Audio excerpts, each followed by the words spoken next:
All right, welcome everybody to today's special council meeting on Wednesday, May 29th, 2024. We'll go ahead and call the meeting to order and pass it to, hold on, I'm sorry. A portion of this city council meeting is conducted by teleconference, and in that Councilmember Smith is in Morgan Hill and is participating today by teleconference in accordance with the Ralph M. Brown Act. His remote location has been identified in the agenda for this meeting. And with that, I will pass it to Clementine for a roll call and sharing with the public and how you can participate in public comment. Councilmember Barber. Present. Councilmember Garcia. Here. Councilmember Hoffa. Here. Councilmember Smith. Present. And Mayor Williamson. Here. And information on participating in this meeting and providing public comment, including remotely by Zoom or telephone, is available on the meeting's agenda, which is online at isearchmonterey.org. Remote commenters, you will be muted until it is your turn to speak, and a timer will be shown on the screen. If you're connected on Zoom, the timer is accurate with no delay. In the chamber, please keep your phones and devices muted to prevent audio interference with the meeting, and thank you for participating in your city government. Thank you, Clementine. All righty, Councilmember Smith, please respond to the following questions. Can you hear me well? I can. Were you able to hear our proceedings on this end up until now? I was. Do you have a copy of the agenda for this meeting? I do. Was the agenda posted 24 hours prior to this special meeting at the location where you are? Yes, it was.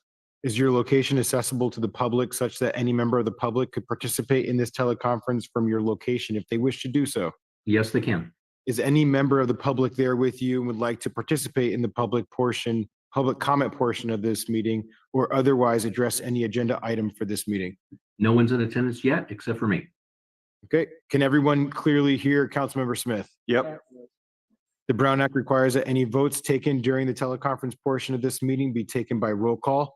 And with that, we'll go to Pledge of Allegiance, and we'll ask my colleague, Councilmember Hoffa, to kick us off here. Ready? Begin.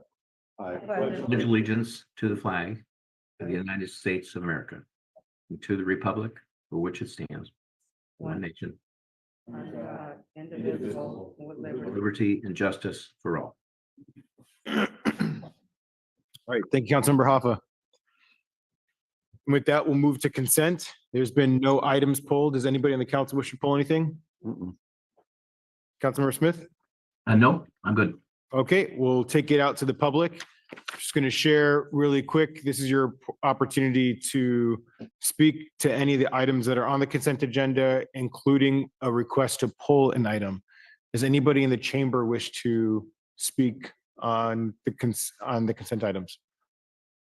All right, we'll check online, and I'll give a countdown for folks to use the raise hand function to 5, 4, 3, 2, 1.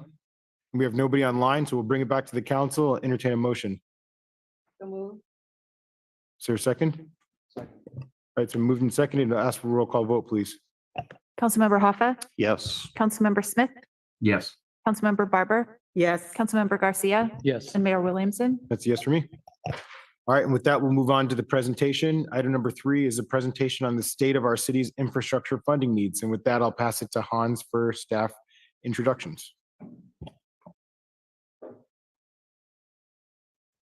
Thank you, Mr. Mayor and Council. This is a study session that we wanted to dedicate to share with you where we are with respect to our infrastructure and especially our infrastructure funding needs. And we put a presentation together that will be a little bit longer than a usual study session presentation, but I think it's worthwhile to share with you all the different aspects of this type of maintenance and funding needs that is coming to us like an avalanche down the hill.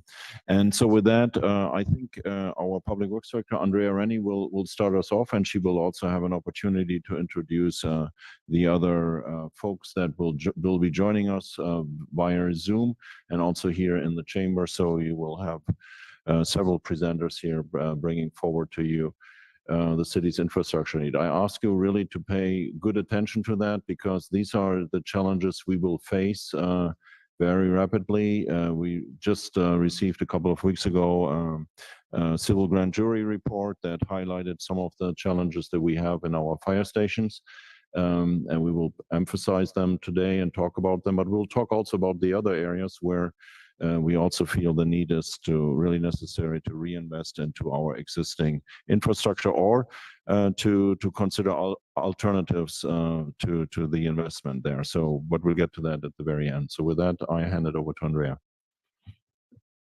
Good afternoon, Mayor Williamson, council members. And also I'd like to acknowledge all the Public Works Division heads that are here today, and we've all done a lot of work to come to this point.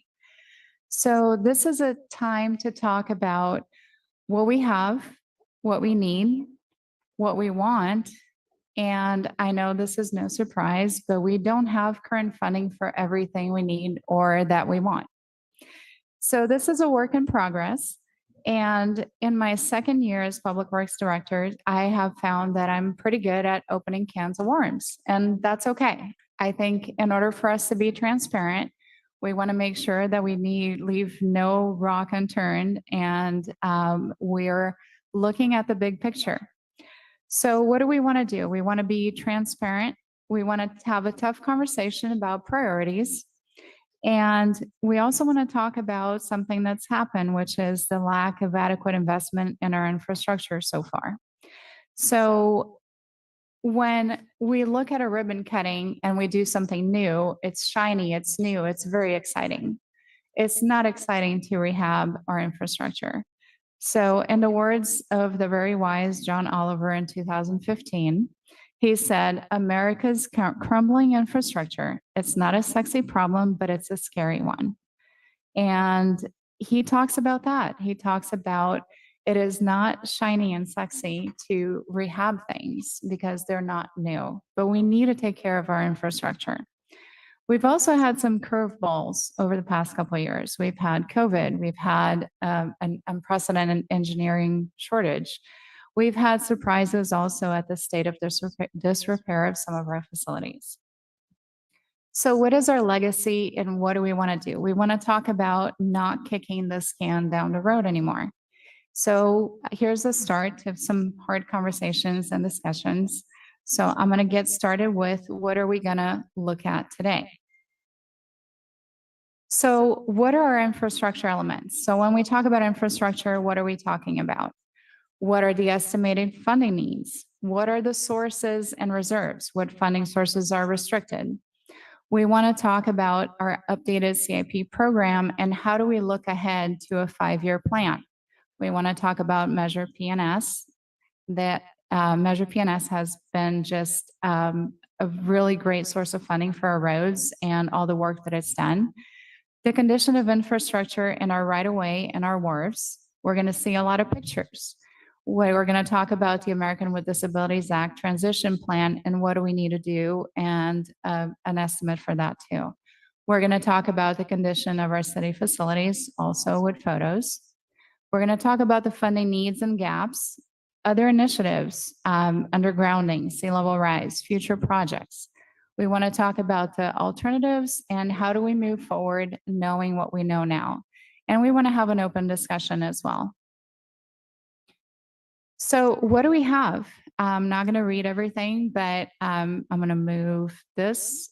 So we have 2 wharves. We have a marina. We have parking structures, surface lots. We have 108 center miles of roads that we need to maintain, signalized intersections, stormwater, sewer lines, rec trail, 97 city facilities, bike lanes, and parks and open spaces. And I'm going to start out with a little bit of a scary video that shows the state of our signalized intersections and some of our infrastructure. So this happened and a couple of teenagers were basically able to just, yep, there it goes, knock it down. So that was an issue with the foundation and the signal. Okay, so here's the scary slide. So the first one was a scary movie. This one is the scary slide. So this is a work in progress. Again, these are educated estimates. They're not very detailed at this point. This is a starting point for us. We're looking 1 to 5 years. We're looking at $96 million. 6+ years, we're looking at $192 million. So if you look at the next 20 to 30 years, we're looking at $288 million. The longer we wait to invest in infrastructure, the more things degrade and the more expensive it gets. So what are we doing to refine these numbers right now? So as I mentioned, those were works in progress. So currently, council has approved a couple of contracts. They were for an assessment of the parking garages. So we're going to have a structural assessment of our parking garages. So what is the state of repair or disrepair? What do we need to do? How much do we need to invest in the garages? So when you look at some of the numbers we put together, please do keep in mind that the parking numbers will look low, but they don't really include right now replacing the garages. That would be a much larger number. We're also in a process of doing very thorough assessments on Wharf 1 and 2. City streets. So we're looking at pavement condition, our signal infrastructure, and the crosswalk policy. And we're also doing a city facilities assessment that is going to look at all of our city facilities listed here. I'm not going to go through each one, but it's going to really take an in-depth look at what we need. What are the critical items for the next year or so? What do we need to do in the next 5 years? What do we need to do in the long term to keep these facilities running? So thank you to council. We appreciate the fact that you did in 2023 approve starting reserve funds. And this is basically what we have so far and what the goals are for these reserve funds. These reserve funds help me sleep at night because I know that if something happens at the sports center, conference center, then we can address those things so that we can keep the facilities running. So here's our draft capital improvement program overview. And this is something that we're going to present again on Tuesday as part of the adoption of the CIP program. So if you note, everything that has an asterisk is a restricted fund. So we can't use gas tax for facilities. Sewer, stormwater, and marina funds, you can see right now for this year, this coming fiscal year, we have a zero budget.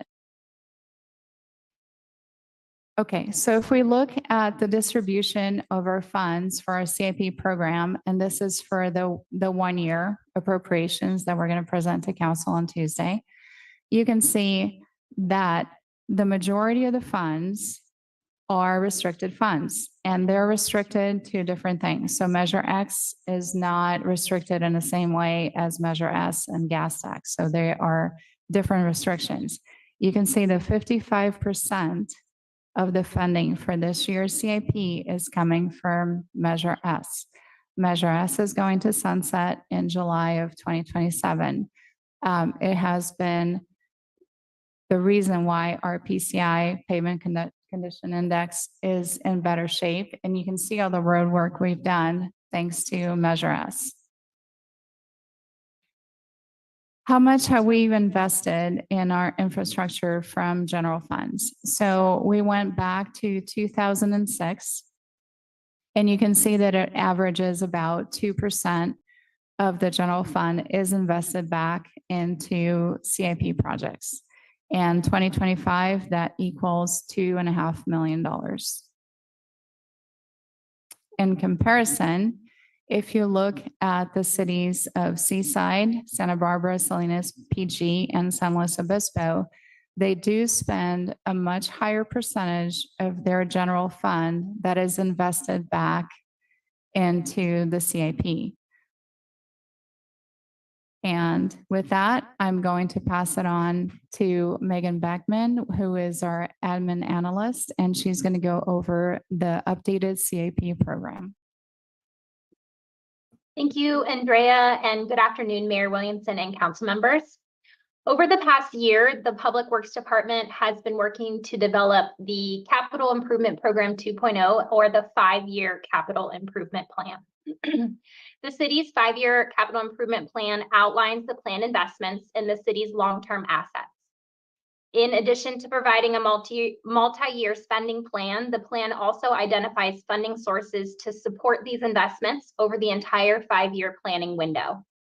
The adoption of the 5-year plan is not a firm commitment to a particular project, nor is it a limitation to a particular cost. It's a plan. As a basic tool for prioritizing and scheduling anticipated capital projects and capital financing, the plan is a key element in planning and managing future debt service requirements. So the plan consists of 2 parts: the 1-year capital budget, which we normally would just call the CIP, which is year 1 of the plan, and the capital investment plan. This is years 2 through 5 of the plan. Only the first year of the plan, so the capital budget, that year 1, represents a funding commitment for the projects to proceed to the next stage or to be implemented depending on the level of funding provided. The plan provides a long-term approach for prioritizing and selecting new projects in the city. The plan document is updated annually to reflect changing community needs, priorities, and funding opportunities to ensure that the infrastructure exists to advance the community's strategic and long-term goals and objectives. Unspent funds from previous capital budgets are reviewed annually to determine whether a former project has been temporarily delayed, altered, or is no longer feasible. Based on this analysis, funds might be transferred to current fiscal year projects. Next slide, please. The 5-year plan coordinates physical improvements with financial planning, allowing maximum benefits from available funding sources. Providing a 5-year funding plan allows staff to identify, prioritize, and optimize the financing of capital projects.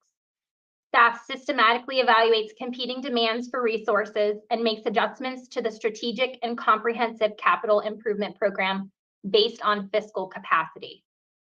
The funding schedule provided for each project represents the appropriation schedule by year for the project. This aligns with when the project would need expenditure authority to procure services and materials to accomplish the project. The actual schedule and pace of the project may differ from this appropriation schedule based upon the project's complexity and the market for procuring services and materials to implement the project. Next slide, please.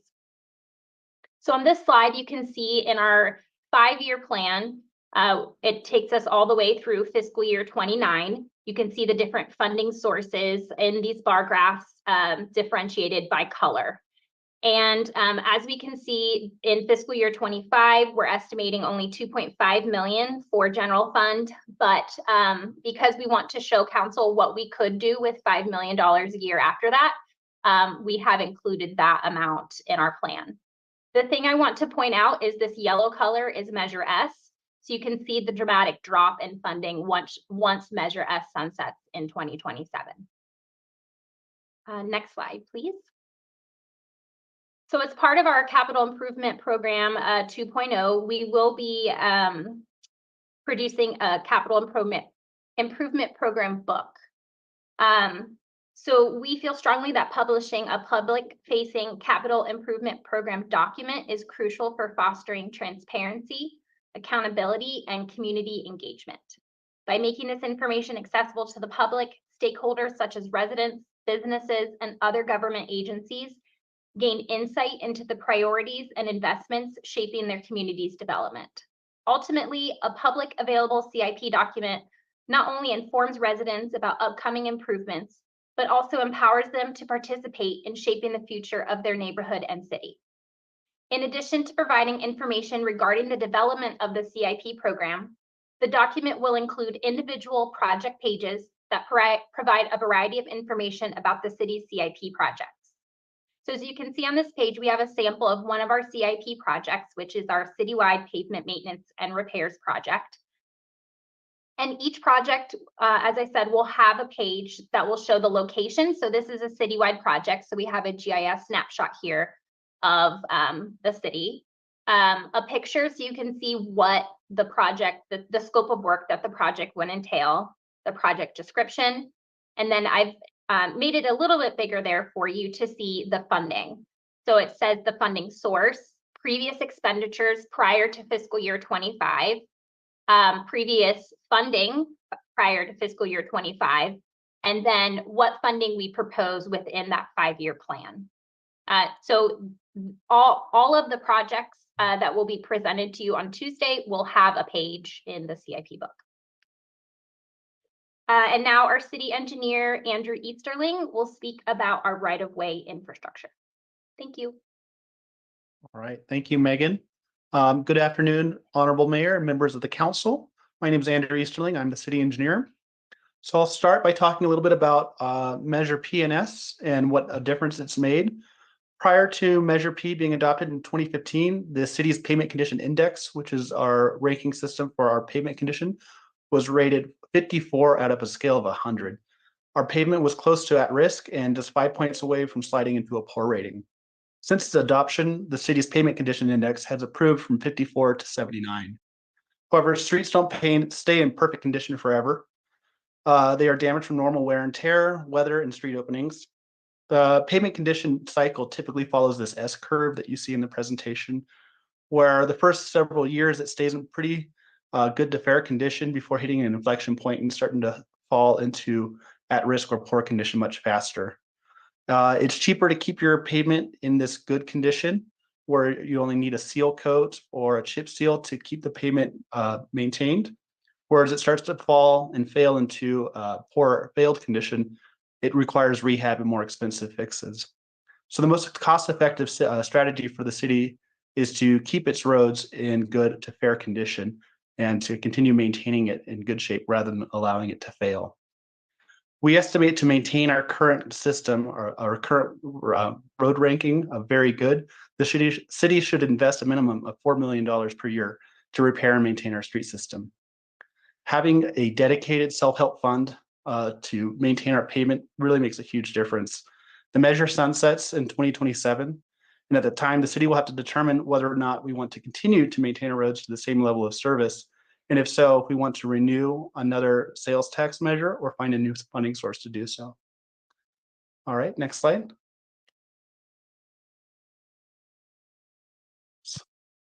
All right, so here I'm showing a few of our right-of-way facilities.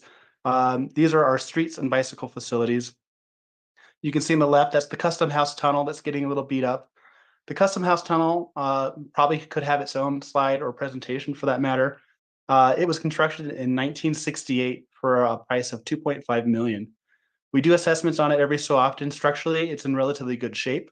However, the ventilation system, the fire protection system, and the tunnel lighting are all in need of maintenance and rehabilitation. We estimate that's going to cost around $3.4 million in the next few years to implement these R&R needs. And as I mentioned previously, our streets are in overall good shape. Our PCI score is currently at 79 on a scale out of 100, which is really good. However, some of our worst streets are our concrete streets, and they've been saved for last. The concrete streets are going to be the most complicated and expensive streets to rehab. And we estimate that we're going to need roughly $12 million to rehab these streets over the next 5 years and around $4 million annually to maintain a PCI score of 75. And on the right, I'm showing our rec trail. The rec trail is probably our crown jewel of our bike facilities. However, just like any other road, it requires routine maintenance. And in the next few years, it's probably going to need a seal coat and some spot repairs. All right, can I get the next slide? All right, and here we're showing some pictures of our signals and streetlights. And you've already seen one of our signal poles get wiggled down to the ground. But we have 56 traffic signals and over 1,700 streetlights in the city. These photos are showing rusty poles, damaged poles, and damaged backplates. The conduits and conductors that are underground are probably in similar conditions. The controllers and other equipment in the cabinet are essential computers that run 24/7, cannot malfunction, they cannot be rebooted for traffic. Many of our old damaged signal equipment needs replacement, and the signals require upgrades to meet ADA standards. The city estimates we have roughly 25 million. We need roughly 25 million over the next few years to upgrade our equipment and help make ADA improvements. Measure P&S can help make the ADA improvements, but that will sunset in the next few years. The city also owns and maintains the rectangular rapid flashing beacon systems. These aren't technically traffic signals, but the city does need to maintain these just like any other signal equipment. We're estimating that the city needs around 3.5 million over the next 5 years to install and maintain RFBs, the blinking lights at crosswalks. And can I get the next slide? All right, the wharfs. The wharfs are something that are top of mind right now. We just started opening up Wharf 2 to repair some of the deck failures, but I'll give you a few highlights from our past assessments. Wharf 1 was constructed in the 1870s with additions over time. The city became the owner of Wharf 1 in 1913. And Wharf 2 was constructed in 1926 with expansions in the late 1950s. Based on the recent 2023 inspection by the city's consultant, Wharf 2 is in poor condition and has major deteriorations on widespread portions of the structure. Wood structures in a marine environment face variable deterioration rates. Some minor maintenance needs can escalate quickly to immediate maintenance needs in a short time frame. A condition assessment of Wharf 1 is still in progress. However, the last assessment was performed in 2017, and Wharf 1 was also determined to be in poor condition. Some repairs were implemented in 2022. And I wanted to highlight some of these photos of what you can see if you got under the deck or under the wharf. If you look on the left, that's the Wharf 2, that's a stringer failure. You can see the stringers all cracked, broken. The middle photo is showing a pile failure on Wharf 2. And the photo on the right is showing this pile rot on one of the piles on Wharf 1. So definitely, if you were able to go under there, you'd see some of these conditions. Next slide, please. In addition to the wharfs, we have a marina. The marina includes the floating docks, the seawall, the boat launch ramp, the fire storage building, and the city's storage area. Currently, we estimate that there are around 500,000 immediate marina needs and around 4.8 million in long-term needs and about 400K annually in O&M needs. And these pictures are just showing some of the facilities. So on the left, you're seeing some of the floating docks that are being damaged by boats that are parking out there. The middle photo is showing stress cracks along the seawall. And the photo on the right is showing slab punch outs for the boat launch ramp. Can I get the next slide again? All right, now for the stuff that's out of sight and out of mind, our underground utilities. We are completing the sewer utility master plan and rate study, which will help fund O&M costs. The sewer system includes 99 miles of pipes, 7 lift stations, and around 2,300 structures. The city's sewer system delivers our sewage to Monterey 1's regional collection system and Monterey 1's regional wastewater treatment center. We estimate that we have around 5.5 million in immediate sewer needs and around 25.6 million in long-term sewer needs. That estimate includes the sea level rise implementation items that were identified in this sewer master plan. And we also estimate that we have 2.3 million in annual O&M needs. And these photos are showing what you'd see if you stuck a camera down some of our pipes. We've got broken PVC pipe. We've got occasionally we'll have utility companies that'll directionally bore through our utilities, our sewer system. And the photo on the right is showing root intrusion, which can block our sewer. Can I get the next slide? All right, and similar to our sewer, our storm drains are underground and also out of sight and out of mind. We're beginning the process to update our storm utility master plan and storm utility fee for our O&M costs. The city's storm drain system includes 44 miles of pipe, 2,800 structures, and 2 lift stations, and also various erosion control features. We currently estimate that there are around 1 million immediate storm utility needs, 5.9 million long-term needs, and 1.9 million annual O&M for our storm drain utility system. These pictures are showing similar conditions where we have corrugated metal pipe failures on the top left, another utility punch through on the top center, buckling pipe on the top right, and then the 2 on the bottom I really want to highlight. The coupling that's circled on the left is a rusted coupling that's in the pump station next to Del Monte Avenue. If that fails during a heavy rain event, that's what can happen, where all of Del Monte could flood. So that's a critical piece of infrastructure that is really in desperate need of some maintenance. And the photo on the right is showing a pump station in the Custom House tunnel. It's showing that some of the pumps are leaking and there's gasket failures. So again, these critical pieces of infrastructure are in poor condition and need some help. And I'll go to the next slide, please. And then in addition to our infrastructure needs, just on operations and maintenance needs, we also do need to implement ADA upgrades. Upgrades are required by federal law, so this isn't an optional item that we can really put off or choose not to do. This is a federal mandate that we must do. And from our draft ADA transition plan that should be coming to council soon, we estimate that we have roughly 10 million in building and facility ADA upgrade needs, 2.4 million in city parking ADA upgrade needs, 11.5 million in city park ADA upgrade needs, and 18.5 million in right-of-way ADA upgrade needs. And I just want to emphasize that these aren't optional. We do have to implement these items. And with that, I'm going to hand it over to Chris Dwight, our General Service Superintendent, to continue the presentation.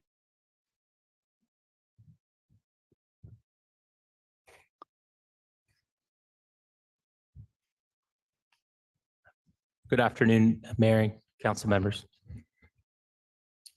So about a year ago, I pooled my team, which is the crafts worker team, electricians, HVAC technicians, really a lot of trades members of our group, and started to look at our different facilities, starting with our largest ones, and assess what was really troubling us, what was causing a lot of work orders, what was causing a lot of failure points. And we started to document some of the issues and areas that we haven't gotten to the upgrades that we need, major pieces of equipment that have been long past their lifespan that we've been band-aiding and keeping going. And so then we started to create a spreadsheet to go through these facilities and document each of the major items, and then start to put really good numbers from our team's experience that goes, decades of experience to kind of highlight what it would take to get us back to where we need to be. And a lot of these numbers, Andrea will be presenting later on in the end of the presentation. So for the rest of this portion of mine, I will be going through a lot of our major facilities to really highlight the state of it. This is just a sampling of really showcasing kind of the state of some of the high use areas and the larger buildings that we have. So starting off with the sports center, obviously it is a large facility. It sees a lot of use and wear and tear. It's over 70,000 square feet, but it does need some attention. The photos, the two on the left are the staircase, the exterior staircase. One, the far left is the underside of the staircase that opens in the gymnasium closet. The top side is the exterior side, where when we have rain events, there are pinhole leaks from rust where the water will actually come through and drip into that closet space. We have several major roof leaks that happen there. The team does a really good job running around and finding new leaks that pop up every rain event. But you can see it's a hard task to keep up with as you see the roof picture in the middle with broken tiles and the state of disrepair that the roof is in. The sports center has 6 boilers. They operate to heat the pools, the climate to keep the air warm in the wintertime, as well as the domestic hot water. Some of these systems have redundancy within them, but the redundancies have failed. We actually have the domestic hot water right now that's pictured there, where it has been band-aided together. It's running, but it desperately needs to be replaced. The dehumidifier is pictured in the top left. It is a root cause for several of the issues happening in the natatorium because it is no longer operational.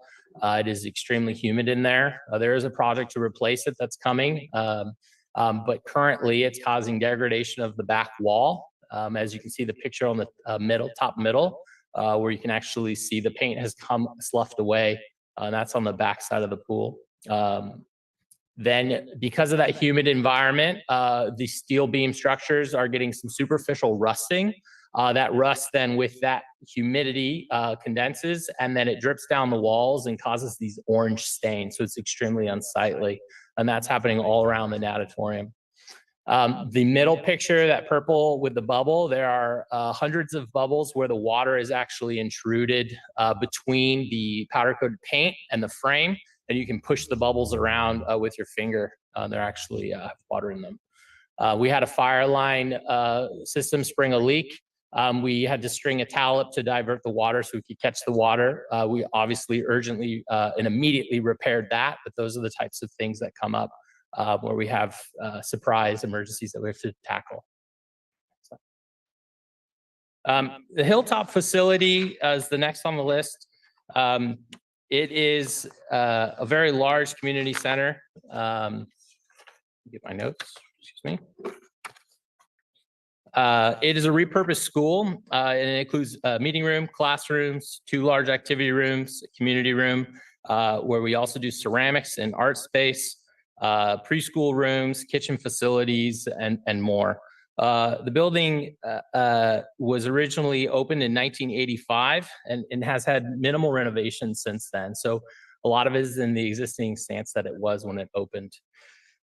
There is quite a few things that we do out of that facility, from blood drives to a backup emergency center and beyond. It is definitely a beloved facility in the city. That being said, if you walk through it, there are some substantial issues. We have had sewer line lateral issues that have caused flooding on the bottom floor. One of the largest issues is the picture on the right side, where the trusses have actually rotted out to the point where the roof is sagging. You can actually see the sag. If you step back in the park area, you can see where the roof is sagging because of that. So that needs to be urgently addressed. There are 13 furnaces in that building. There's no one central system. Some of them are not operational, and definitely a centralized system would be beneficial for that building.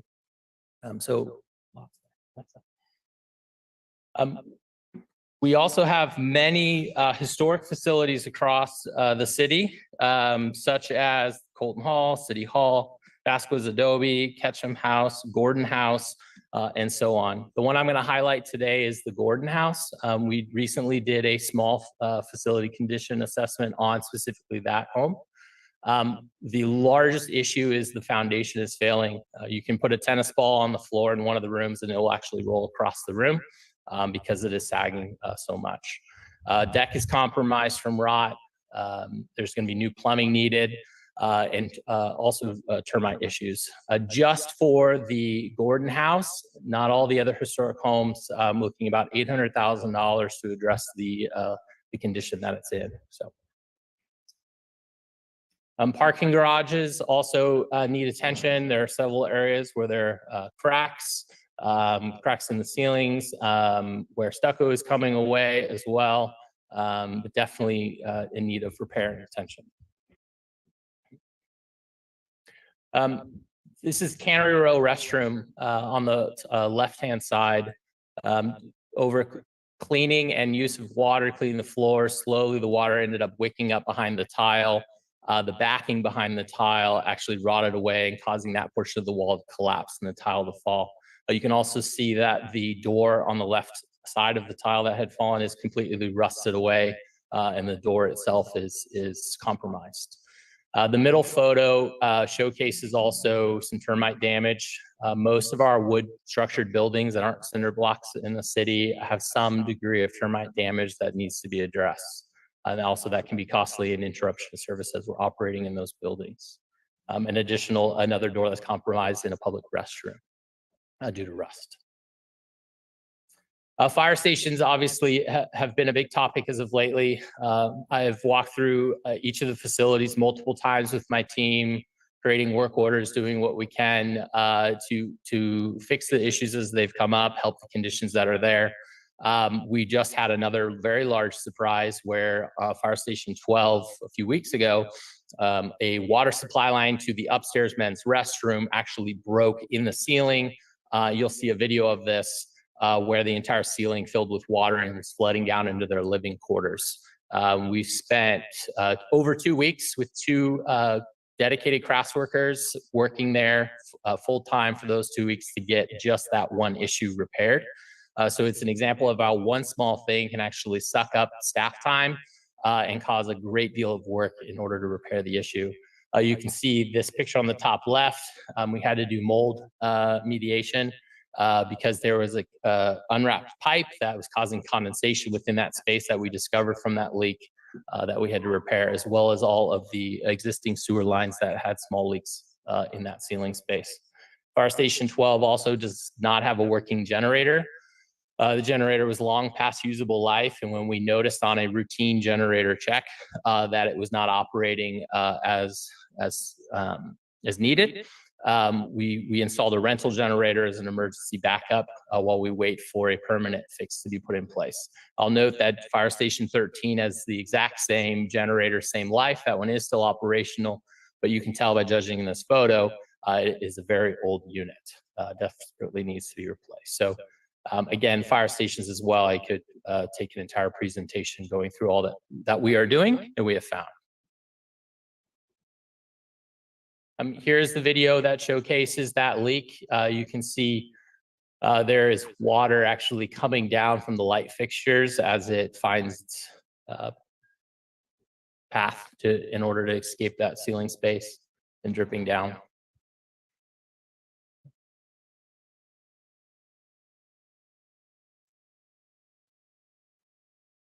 And from here, thank you. I'll hand it off back to Andrea. Thank you. So now we go into a recap of funding needs. So what we did is these are summaries of the needs that we found. So each row has its own spreadsheet with the amount of funding that is needed to repair or rehab some of these items. And again, please keep in mind that the parking ones do not address parking garage replacements. So these are the numbers that we were talking about. Again, these are the numbers that we will refine over the next year. So we will come back to you with better numbers, but these are working estimates. They're not extremely accurate, but they are in a good rough order of magnitude. This is the breakdown for facilities. And this slide is basically summarizing the funding needs. So if we look at right of way, which is sewer, storm drain, signals, street lights, bike lanes, anything you can think of in a right of way, we're looking at $49 million for 1 to 5 years, $80 million for 6+ years. And the 6+, we're looking at anywhere to 20 years or 30 years. The garages and parking lots, 3 million and 9 million. But please keep in mind, this number will change once we do the garage assessments. The wharves, we're looking at 1 to 5 years, $17 million for the wharves. You did see the photos and the condition that the wharves are in right now. $15 million on 6+ years. And the facilities, as Chris mentioned, they do include all of our facilities. We're looking at $26 million, 1 to 5 years, $87 million, 6+ years.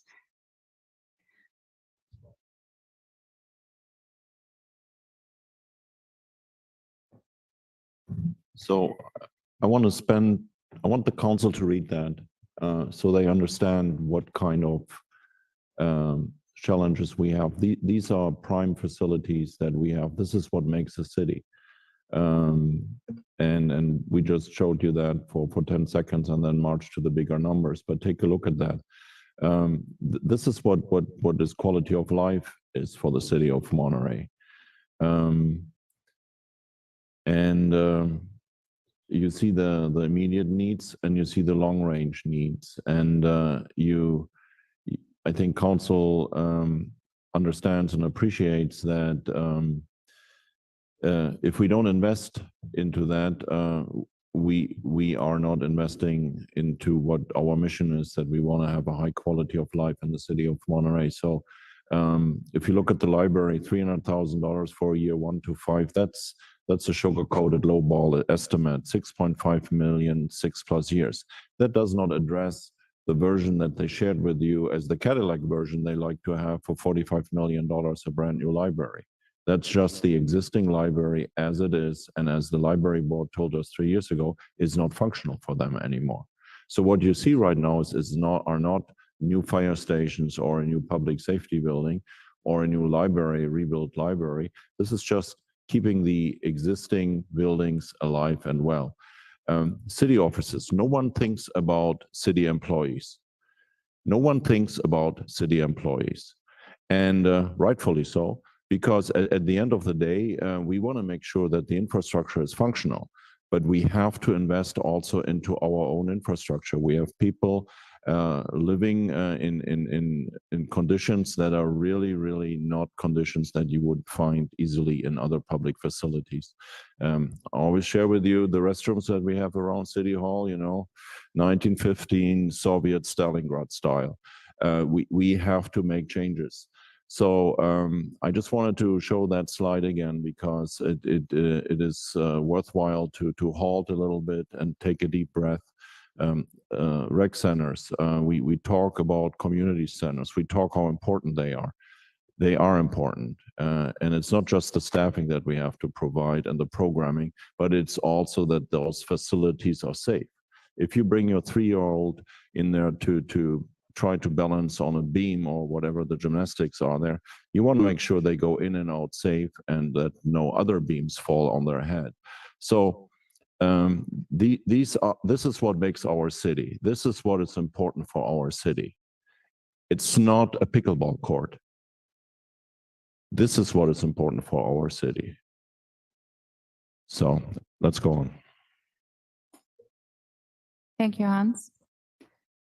So the needs summary. So I'm going to go back to the slide that talks about the general need and the big picture. And like Hans mentioned, the $96 million that we're looking at 1 to 5 years and the $192 that we're looking at in 6+ years, they're not Cadillac versions of anything. They're basically to keep the facilities going and make sure that we don't keep kicking the infrastructure investment can down the road.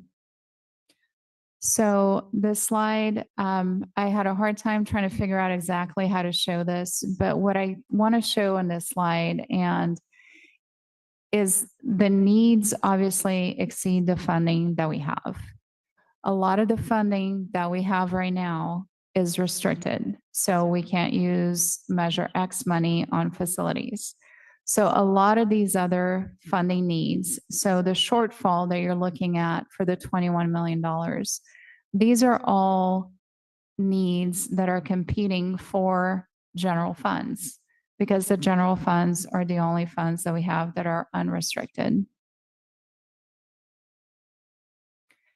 So let's talk just briefly about other initiatives and future projects. We have some very high level estimates. And by that, I just want to talk about rough order of magnitude. So for fleet electrification, we could be looking at $160 million.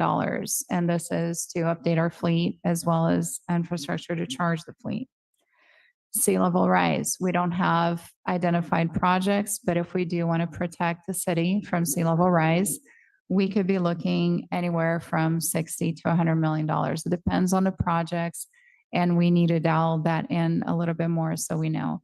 If we're looking at a fire station on Highway 68, we could be looking at $10 to $20 million. If we're looking at a public safety facility building, we're also looking for, at a high number estimate here. North Fremont Lighthouse downtown specific plans to implement those plans and get projects out of these plans, there's also going to be a significant investment. And if you're looking at underground and utilities, I know we also talked about that. If we're looking at only high-risk areas, it could be possibly $700 million. If we're looking at the entire city, it could be upwards of $1 billion. Those are hard estimates to detail right now, but we can work on those a little further. So this is a slide that I think summarizes a bit and also talks about something that Hans mentioned, which is neglecting investment in existing infrastructure can have far-reaching negative impacts in our city's economy, the safety, quality of life of our residents, visitors, and workforce. And we don't want to keep kicking the can down the road. And with this, I will pass it on to our city manager. We have a fire at Garden Road right now. It's one of the housing sites that we are building, but it seems to be under control. So I'm sorry, Chief, is the chief still here? Is it done? Yeah, okay, good. So I wanted to share with you a few comments and thoughts and didn't want to leave it to the Public Works Director because this is where the hits will be coming after I've shared those thoughts. And so that's my privilege. Our assets are not assets anymore. Our assets have become liabilities. What do I mean by that? When you look at an asset, it's something that adds value to your life and to your and enriches you. Our assets are now at a point where they really cost us lots and lots of money. They are really liabilities. When we talked about the assets that we have, you see past generations, past city councils have created a lot of facilities, assets here in the city of Monterey that are impressive. When you look at, and I shared this with the council, and I shared this also with when the mayor and I were holding this State of the City address. When you look at 1951, when 2 fire stations were built, Fire Station 12 and Fire Station 13. When you look at the construction of the library in 1958, when you look at the construction of the public safety building in 1959, you looked at the tunnel that Andrew just mentioned, 1968. You look at the youth center or the Elistero Center. You look at acquiring the Hilltop Park in 1985. You look at the sports center. You look at the Canary Row parking garages, etc., etc. All those assets were created, and I am in my 27th year with the city of Monterey, and I'm asking myself the question now more and more: why didn't we start planning earlier for putting funding aside to keep them alive or to keep them rehabilitated? Now, this council needs to be commended really to have done great steps in putting those reserves aside. We are not worried, so to speak, about the sports center anymore like we were 2 years ago. If you have $2.5 million sitting in the sports center right now, which we have, we can handle a lot of the challenges coming there. And if we continue to allocate funding to that, we are set.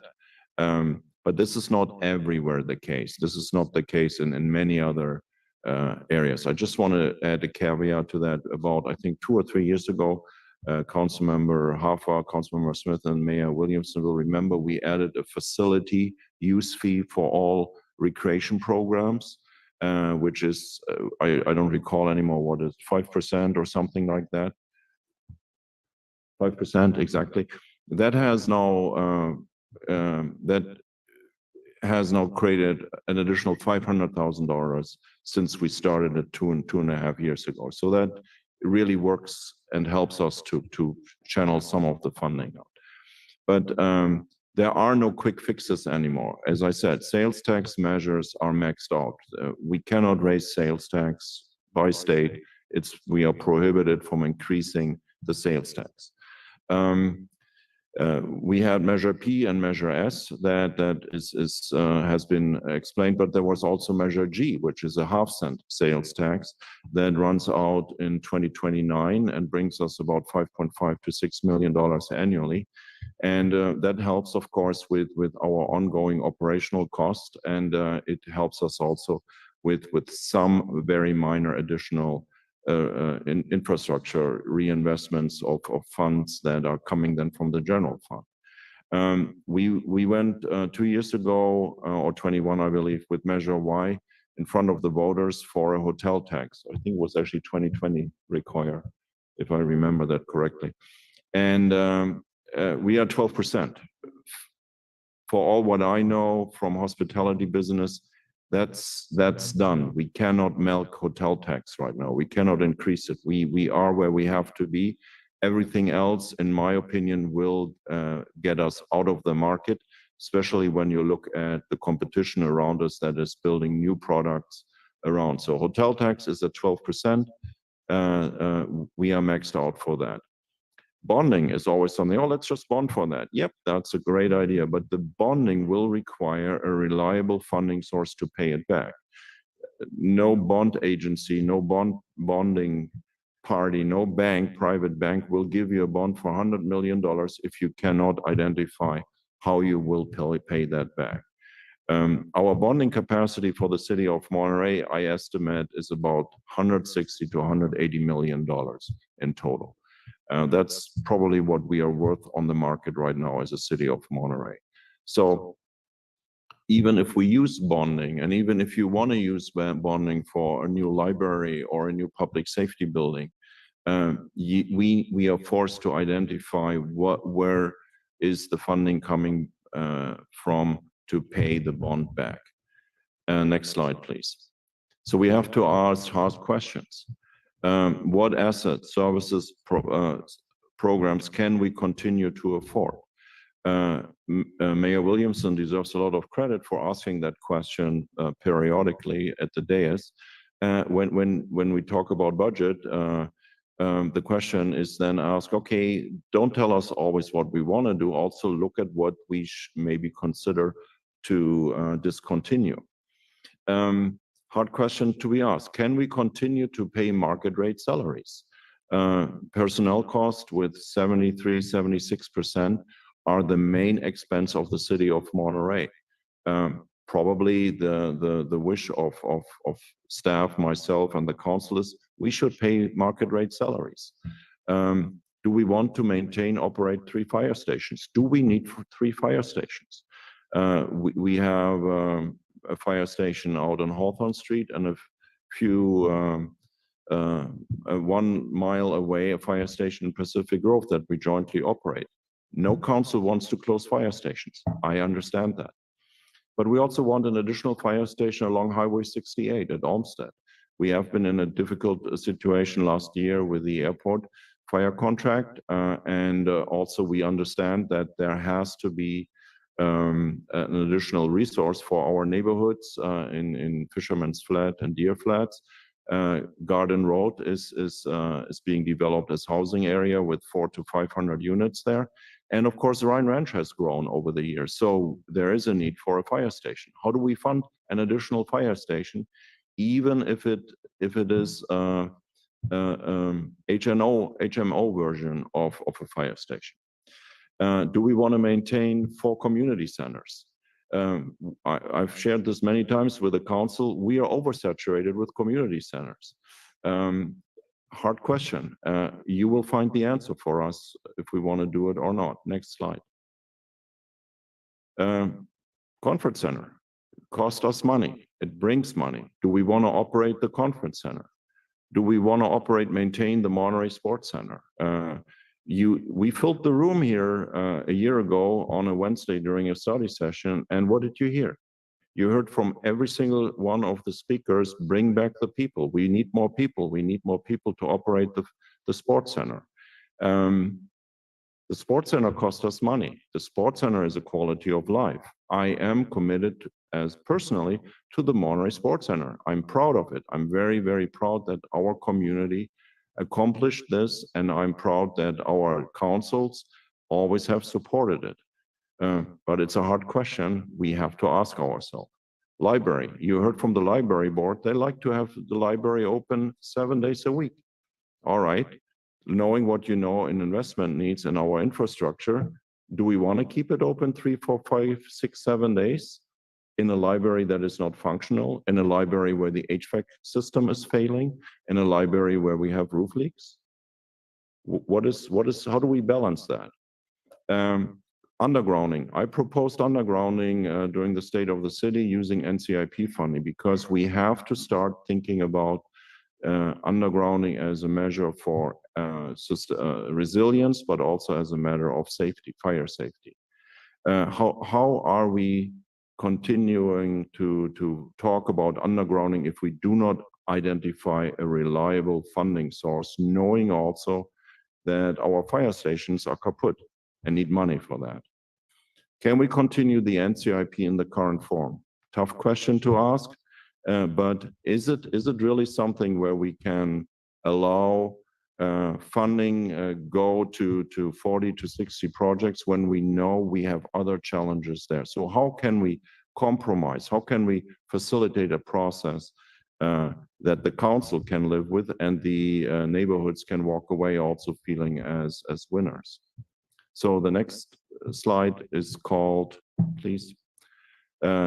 Nothing called. This is the NCIP CIP fund. I just wanted to show kind of the contrarian there between the larger bars are the NCIP funds availability, and the smaller bars are the general fund availability. Something is not right in this picture. The general fund should not be remain behind as it is right now. I don't know if we show the slide about how much other cities invest in infrastructure. So I don't want to, I want to give that away. Next slide. Some ideas. Measure PS needs to be extended and it needs to include facilities. We pitched for it the last time when Measure P was converted to Measure S. For various good reasons, it didn't get to the point to include facilities. Measure G needs to be extended. If we lose Measure G, we have to lose personnel, or we have to lose service levels, or we have to make drastic changes somewhere else. We need to look at NCIP, as I just said. We need to have more significant funding for assets that benefits all our neighbors and neighborhoods. It's a false narrative when you hear staff and others should not ask for citywide projects. That should come from the general fund. We proved the case in point. There is no general fund where the money can come from. Fire stations, police stations help every neighbor in the city. Community centers help every neighbor in the city. Library, city hall offices with an exclamation mark. Yes, we need money for our employees as well. Public restrooms. So there has to be a conversation with the NCIP. There has to be also expectation be set by this council and followed through to ensure that those assets that are falling apart, that help all neighborhoods, are continued to be funded through general fund revenues, which include the NCIP funding. Next slide. So tough choices, options for consideration, maintain status quo. We cannot continue what we are doing. Our infrastructure cannot withstand this level of neglect. It impacts our residents who use the facilities. It impacts our workforce who work and live in them. I just did a tour of the police station. I did my last one a year ago, so they felt like I needed to see it again. And one of the sergeants brought up the issue that he brings into the police station brand new recruits or also laterals who are interested. When they walk through our police station and they see the state of the police station and they see what we have there, many are turned off by coming to work for the city of Monterey. And again, that's not to say that the same would happen if the fire chief would lead people through fire stations. So it's not showing more love to one chief or the other, but it's just a matter of life there and facts. Increase CIP contribution to 20% goal from general fund. As we will show you in a couple of minutes, that's not unusual for cities around us. Our general fund contribution to the CIP is about 2% right now. 2%, I believe. 2.3. 2.3. So I can round it down. So it's about 2%. We are orphans in what we put into the general fund for the CIP, from the general fund towards the CIP, when you compare us with Seaside, when you compare us with Salinas, when you compare us with Pacific Grove or Carmel or other cities. We can say, oh, let's just bond our way out, create a parcel tax or a bond measure. Okay, good idea. Who will pay for it? First and foremost, the property owners. Number two, what will they do if they own rental units? They will pass it on. It will increase housing cost. It will make housing less affordable. And it would also restrict our future operating revenues because we have to find a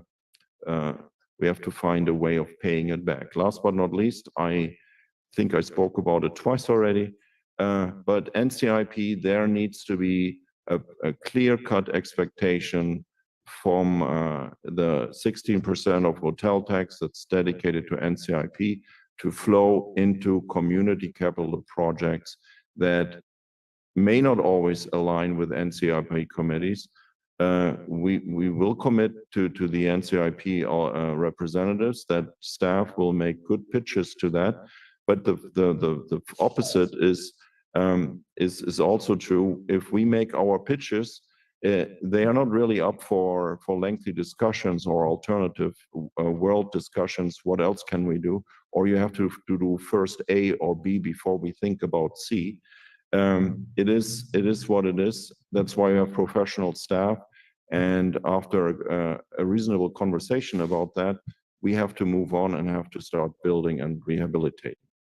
So we have tough choices ahead of us. We will bring you some of them forward at the next meeting when we'll talk about the 5-year CIP. And it's my sincere hope that you as the council take those options for consideration home with you and consider it, because at the end of the day, this pitch is not a pitch just to make the pitch and then walk away. This is a real appeal to all of us and the council to implement some sort of changes towards, again, our reinvestment in our infrastructure. And so these are just my slides, and now it goes back to questions and feedback. All righty. Thank you, staff, for the wonderful presentation. And I appreciate you bringing in multiple members of your team to help spread the love a little bit. So thank you for that. Council, questions? Dr. Barber, you want to go ahead and start?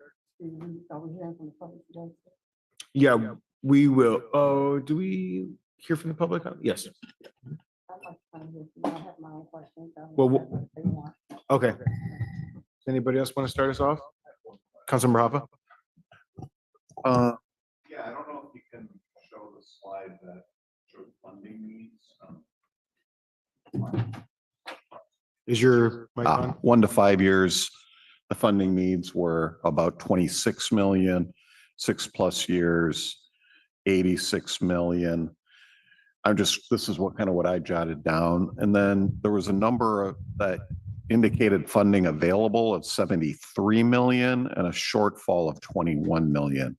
I think one thing that would be helpful for me to see is, and I understand that some of that funding available, most of it, in fact, is restricted to particular uses. But I think it would be helpful for council and public, maybe when this comes back, to be able to see how that breaks down.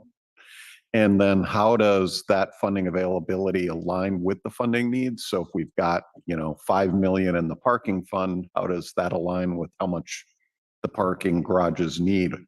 Or if we have 8 million in the Tidelands fund, how does that align with, the needs for the wharf and the marina, or the marina funds?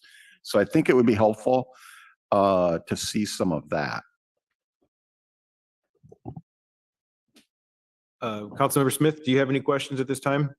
Yeah, no, Councilmember Hoffa was on to what my thinking was, because obviously tonight what we're getting is an overview and a lot of policy decisions to come forward, and some tough decisions as we prioritize. Obviously, the time frame of the 1 to 5 years is a time frame we have to pay attention to, because the gist I got from most of the presentation was that there are some very dire immediate needs, which is in the 1 to 2 year mark, and then further out in 5 years.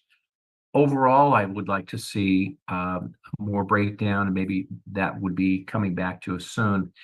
The account balance of the Tideland funds, the account balance of the parking fund, some of the reserves that we have, in order to be able to stop gap some of these things. There may be some realignment of our reserve allocations. It's a big ticket item to say, well, how do we do it all? And where does all the money come from? We have to break this down into lots of smaller strategies. I'd also like to see the projections, and we can't count on it, we can't bank on it, but I would certainly hope that if we looked at Measure G, we looked at Measure S, and we looked at future elections that would come back to pass, what would that balance sheet look like? I know we're talking in terms of their sunsetting, but we would need to heavily rely on the success of all of those measures being successfully to prevail with our voters. And in order to do that, I think I need more details in terms of the timelines of that. I'd like to know more about with a 2027 sunset for Measure S. What are we talking about in terms of execution to go to the voters and ask for continuing help? And does it come out in the same version, or does it come out with a modification where we are saying, okay, we've got our pavement management index to outside of the emergency. Now can we use a new Measure S that is actually taking care of more of our infrastructure needs? So I'd like to learn a little bit more of the timelines of future sunsetting propositions that we have to face. Okay. I have a few questions. Does the PCI that was presented on earlier of 79, does that include the work that was just completed on Lighthouse? No, Okay. not yet. When will we get an update on Pretty that? sure it doesn't include the Lighthouse PCI. Sorry, I was trying to get to the slide. It does not include the Lighthouse PCI, but generally, when we do the type of treatment that we did in Lighthouse, unless we do a complete rehab, it's disappointing to see that it goes up so little because all the other streets are going down at the same time. Sure. Okay.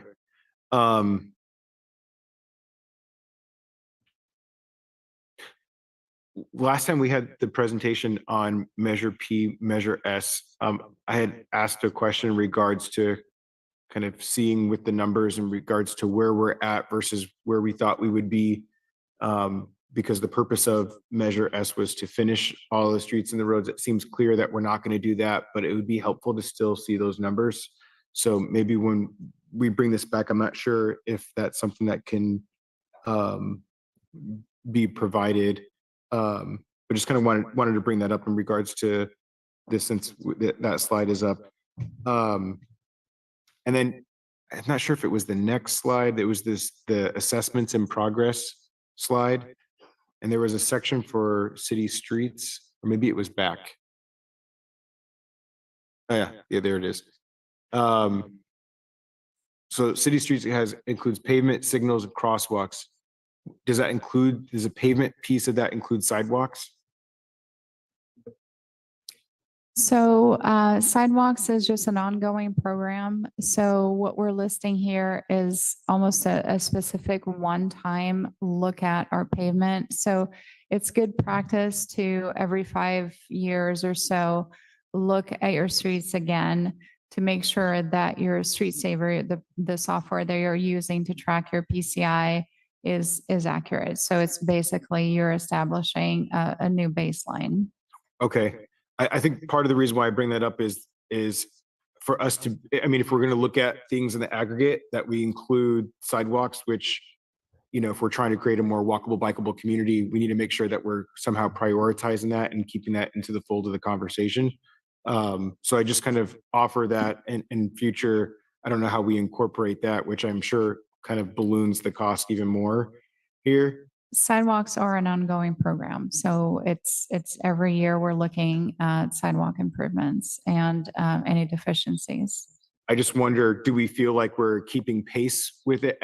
And it's almost a rhetorical question, because I would offer that we're probably not. I mean, I walk around quite often in town, and there's a lot of sidewalk issues. We go into closed session, related to issues about sidewalks. I just kind of wonder, how do we do better there, as opposed to saying we're going to maintain status quo when there's a lot of issues in that space?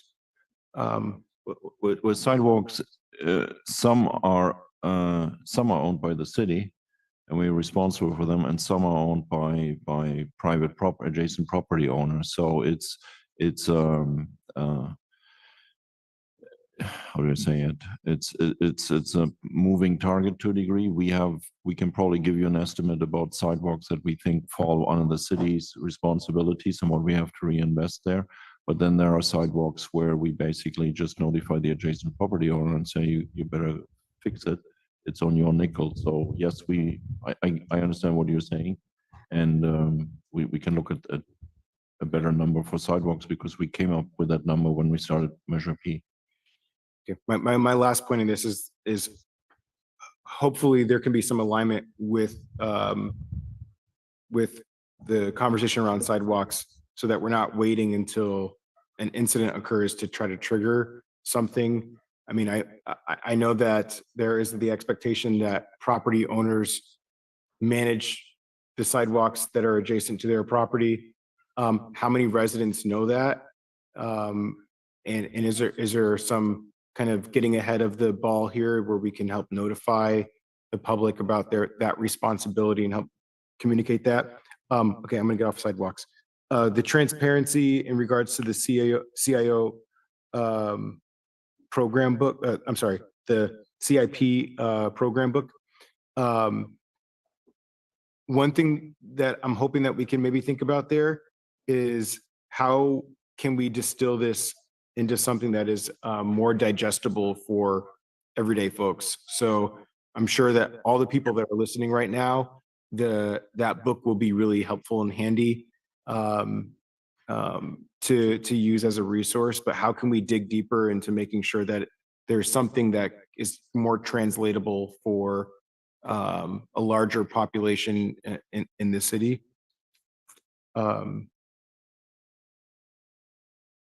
And then one last thought, and I don't know if my assessment on this is incorrect, but this was brought up to me by somebody that is part of the disabled community, and they shared that when they're walking around many parts of town, they have the ADA compliant crosswalk where it vibrates or it makes the audible sound to help folks navigate across crosswalks, but it's not so in downtown, which is likely where you expect to see folks utilizing those services more. So I think a classic example is Alvarado Street in Franklin. There's no button or anything, and I know it's probably automated as far as how the turn signal goes, but for folks that need that ADA support, that's not something that's available to them. So I just kind of offer that up. We do have projects and designs in currently being done for those intersections so that they all do have push buttons and they're all ADA compliant. Awesome. Thank you for that. All right, I'm going to stop for now. Let's take it out to the public to get some feedback input. I'm just going to reiterate for folks that may not attend regularly. We're going to ask everybody who wants to speak in advance, and then we're going to cut it off. So everybody will have an opportunity to speak, but you have to identify yourself in advance. So I'm going to give you that opportunity in a second, and then we'll cut it off, and then we'll go ahead and let everybody speak. So we'll start in the chamber. Is anybody in the chamber wish to speak on this item? We have one. Anybody else? Nobody else. All right. Seeing that most folks are staff, so I guess it makes sense. All right, let's check online, and I'll do a countdown for folks to use the raise hand function to 5, 4, 3, 2, 1. We have 2 online. All right, so we'll go ahead and start in the chamber. Mr. Hoyer.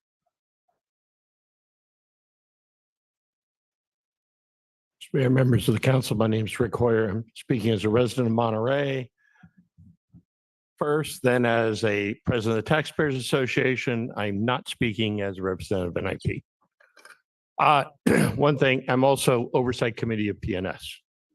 One thing, make sure you and all the public realize PNS is not just streets.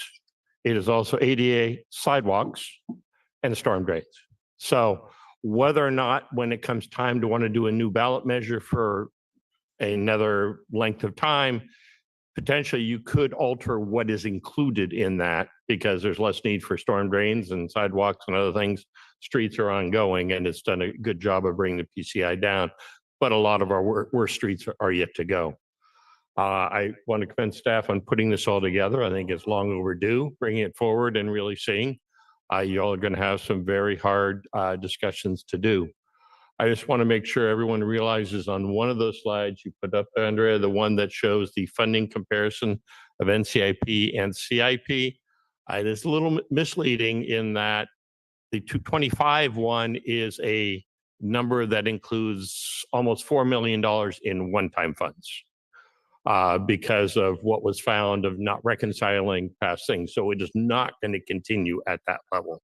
So it just makes it seem like it's growing and it's going to be this forever. It's not. So there's actually an opportunity this cycle to do some things that perhaps have not been done in the past.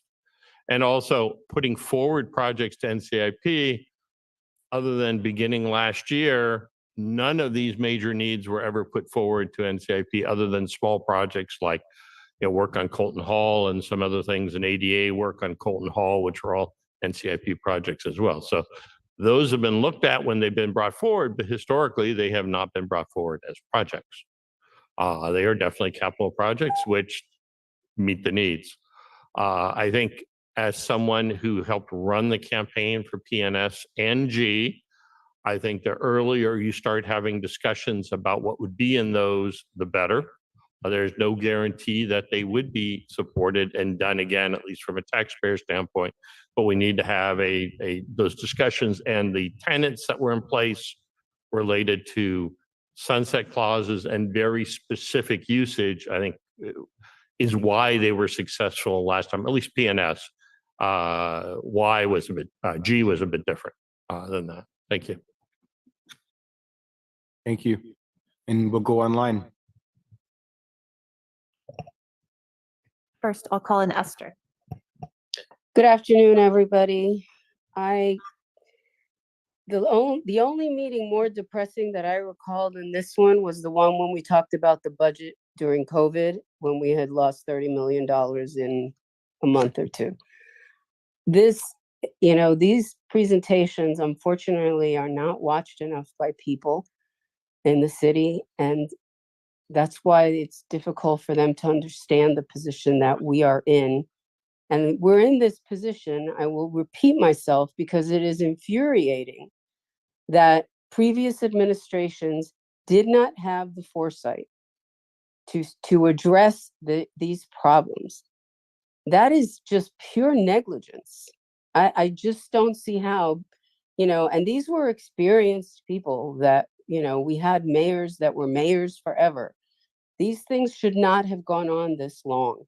It's very, very troublesome to have to worry about this to this level at this point in time.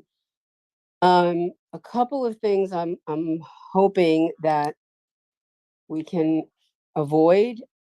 I mean, we are having trouble attracting talent to our city staff now. If you consider cutting salaries, well, let me start by saying your workers are not the ones that are putting a dent in the budget, because the people who are paying hourly, they're not making a living wage. So the problem becomes executive staff, salaries, but we have all these positions that we haven't been able to fill because we have to pay what we pay. So I don't even know how that got on there, because none of you guys, are going to take cuts in your salary any more than you did after COVID. So I just wonder if there's any infrastructure money federally that has been looked at. I know there was a big infrastructure bill that, happened, and I don't know how that was allocated, but I think it's important for us to, be in touch with, Jimmy Panetta and figure out what of these things we could get some help with, because it seems to me that there should be funding for that out there. And while we never get the amount of funds that Seaside and other cities get, we should still be able to present this and say, we need help. So I'm sure staff has thought of that, but I would like to hear more about that and what the results of looking into that might be. And as far as the sports center, I'll say it again, we need to start thinking about a public-private partnership for it. Thank you.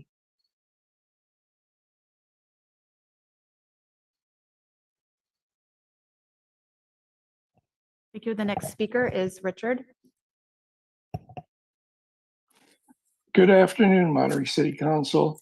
Richard Rosello, a volunteer in Monterey, unpaid for over 40 years. I will say I agree with all the speakers tonight. Remember, I'm the third one, the third out of 28,000 people on an extremely important budget item. I agree with the staff presentation, except for their inflated 4.7 million for this year because of finance errors in previous NCIPs. I also agree that previous consuls ignored the problem for over 50 years, but being an NCIP member from the beginning, we have never received the update that you just received on the deterioration of the city infrastructure. I have voted for every infrastructure project ever brought before us. Never were these projects brought before us. So don't blame us for not doing it. Blame the previous city councils for not asking us. You're asking us. That's good. But we, as NCIP members, never received this information. We needed to see this. We're voting next week. And I've been begging for information all week long. There is no communication. There's no transparency. We don't know what's going on. People of City of Monterey don't know what's going on. It is your job to communicate to us, communicate those needs so we can solve those needs. Ask the city manager, the previous city manager, the previous city manager to that.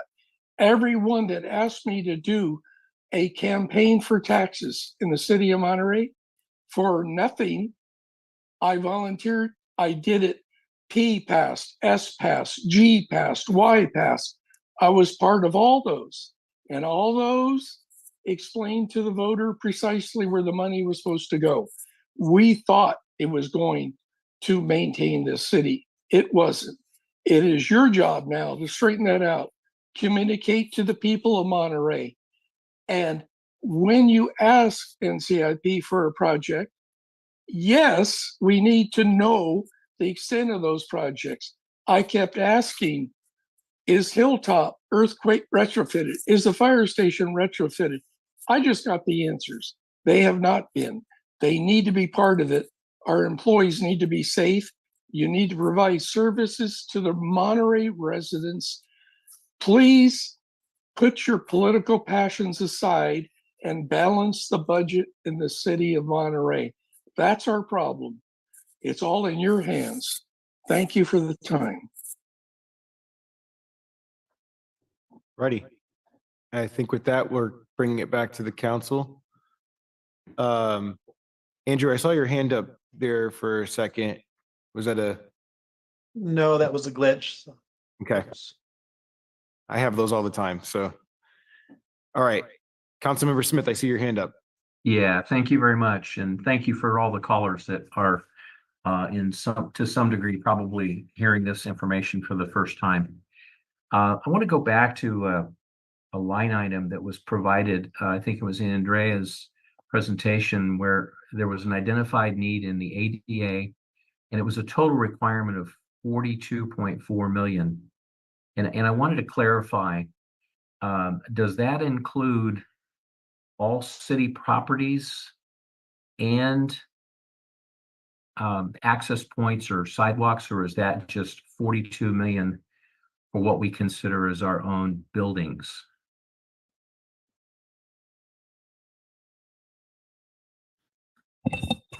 It does. This is a draft assessment. This is Nat over here in Okay, thanks, Nat.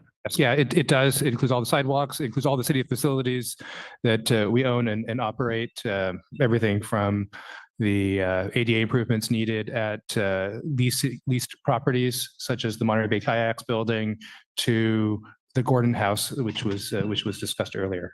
Right. Okay, so I just wanted to clarify that. And I know there's certainly more detail coming. Also, there was a picture shown to us on the Sports Center, talking about the humidifier. So I wanted to get what's the status of the new humidifier installation. I know that was a talking point a year and a half ago. I know that we've got that funded, but is it ready to be installed? Is it on the way? Because that's tying to one of the significant costs, which is some of the leaking we have at the Sports Center. So what's the status of the new humidifier that was going to be installed at the Sports Center?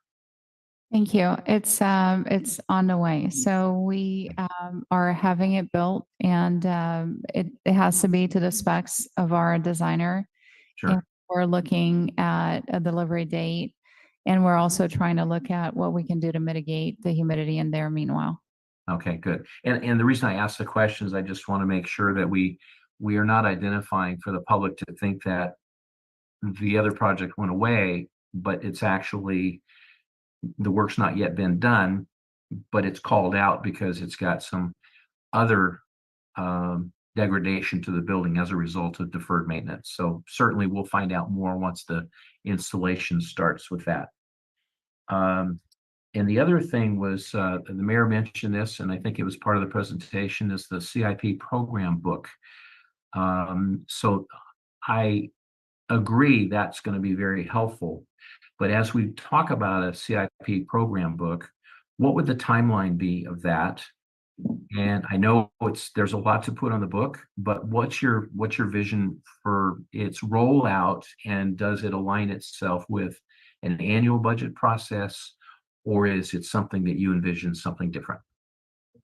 Thank you for the question. So what we envision is completing the CIP book about 30 days after this next fiscal year's CIP program gets approved and appropriated. So we're waiting for what happens next Tuesday so that we can work on finalizing the book. And then it's going to be a living document. It's going to be something that's constantly updated as we come to council for different projects. Okay, great. And then as the CIP book goes forward and as staff starts to work out and figure out priorities, I know that there's a system where we say, hey, we think this one should be a grant. We think this one might qualify for state or federal. So it might be helpful for us to hear a word or two for those that called in and those that may be watching, is that we're not totally ignoring that process, but I'd like to know, how does that process work with an overlay of the CI book and our budget process moving forward for such a shortfall for immediate need of 96 million? So we're always looking and actively searching for infrastructure grants. There are unfortunately a lot of the bigger infrastructure grants usually goes to cities like Los Angeles and San Francisco or a disadvantaged community. So we do always apply or partner with TAMC, for example, to try and get money for projects.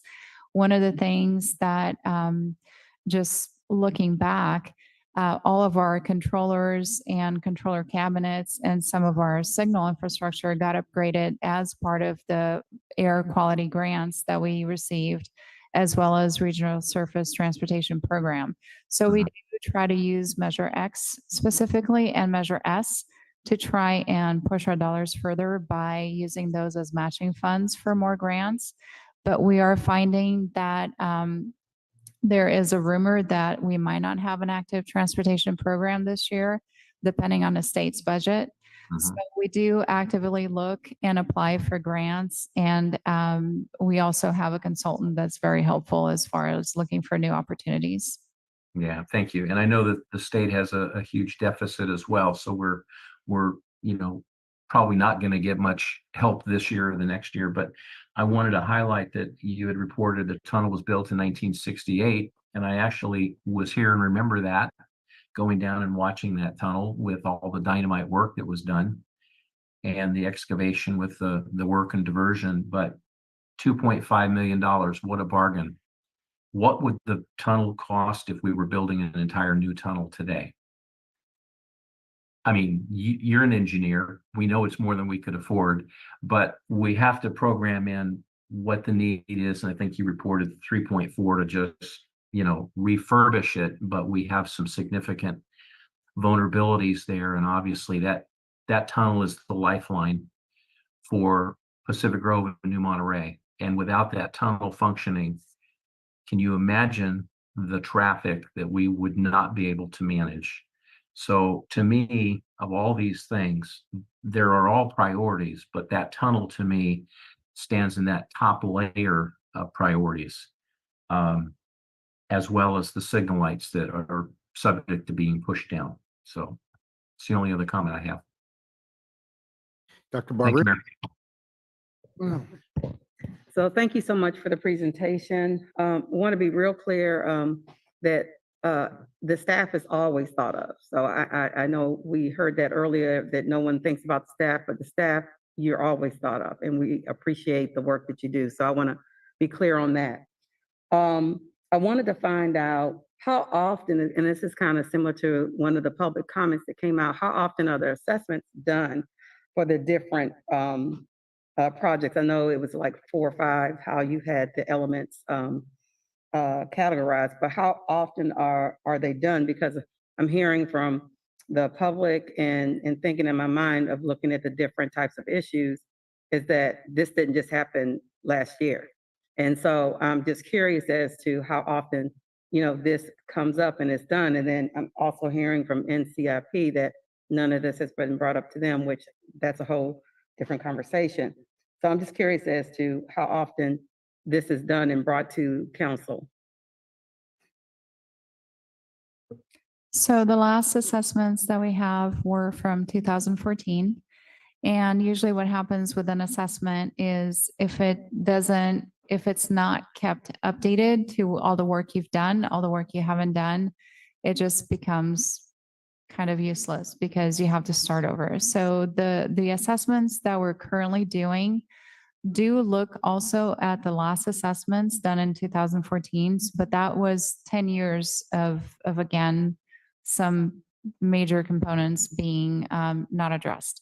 So the more we defer the maintenance, the more issues we find. So that's why when we started this effort, when I became Public Works Director, I wanted to know what do we need to do and what's the state of our infrastructure.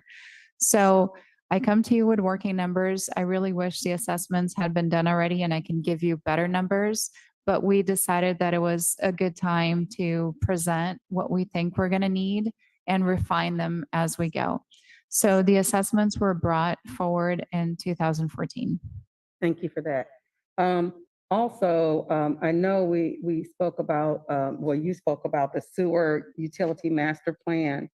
And I was curious as when the last one was carried out and was it completed, from that master plan, was everything carried out?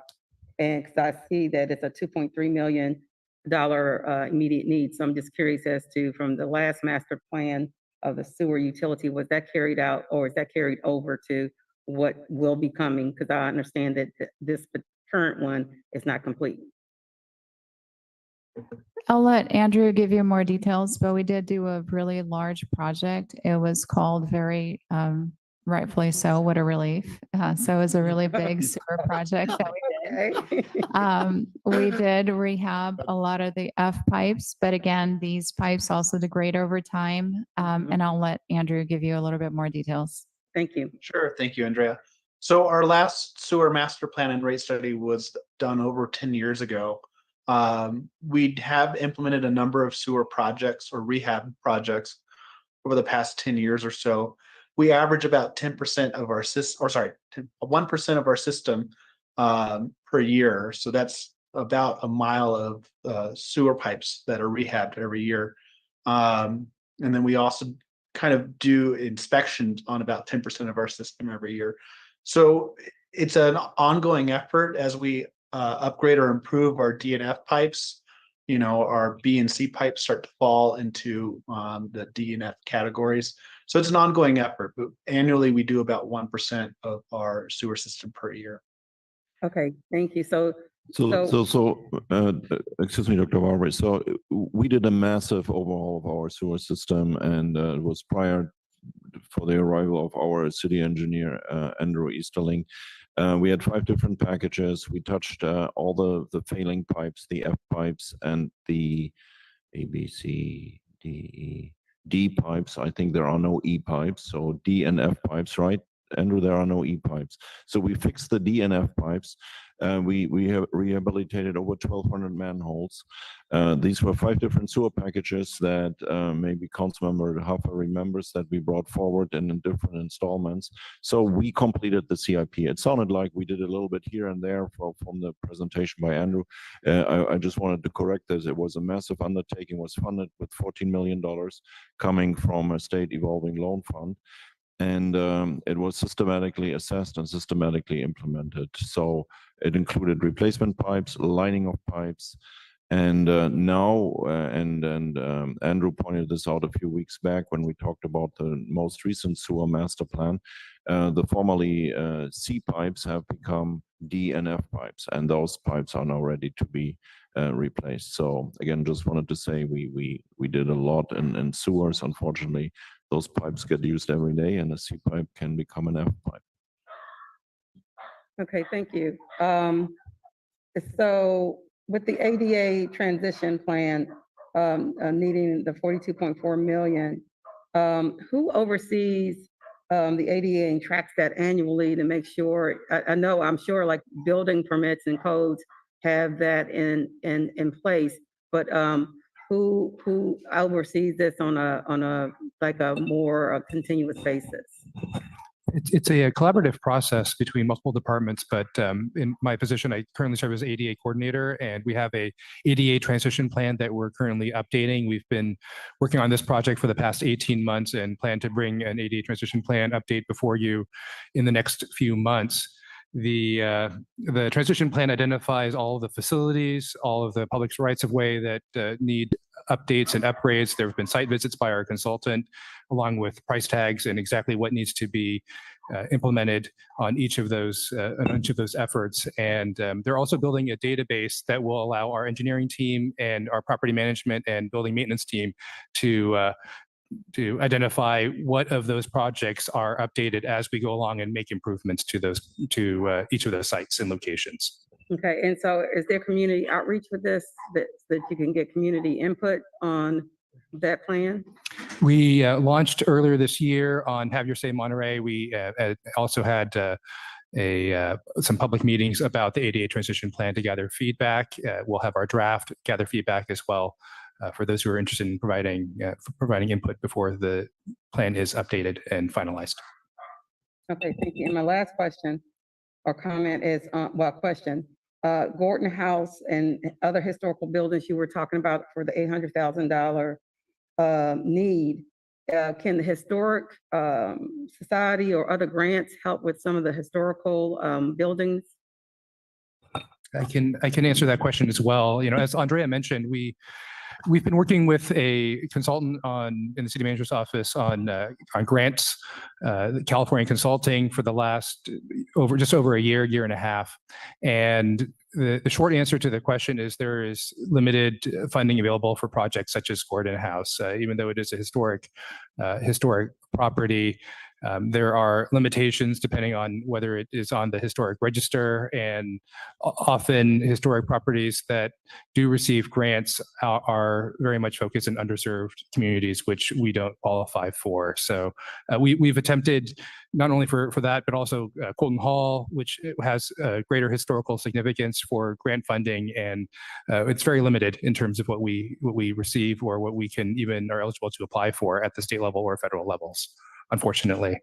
And that applies across the board, not only for, I know the question was regarding Gordon House, but for other infrastructure as well, whether that's tunnels, roads, streets, parks. It's very limited just because we are classified as not as an underserved community based on our household income and other data points. Okay, thank you.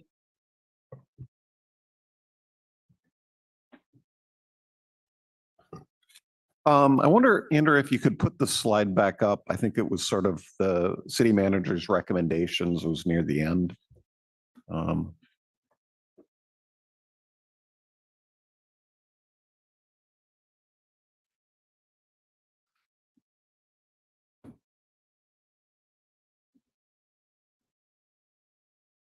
Yeah.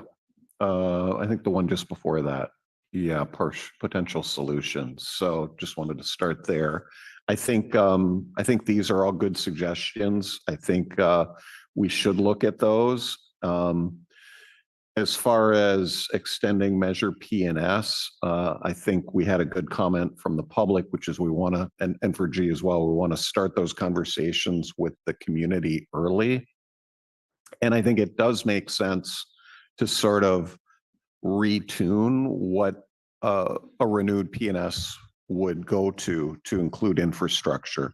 So I appreciated the fact that we kind of had an update on what's it going to cost now that we've got our roads up to an acceptable level. What's it going to cost to keep them there? And what I heard was 4 million a year. And I think we've been getting somewhere between 10 to 12 million a year from P&S. So, you know, if we are able to extend it, if the public chooses to extend it, and if it does include infrastructure, that could potentially be, you know, 6 to 8 million a year for our infrastructure. So that would be really good. But I think we just need to make sure we have a communication and public outreach plan. I think the same thing goes for NCIP.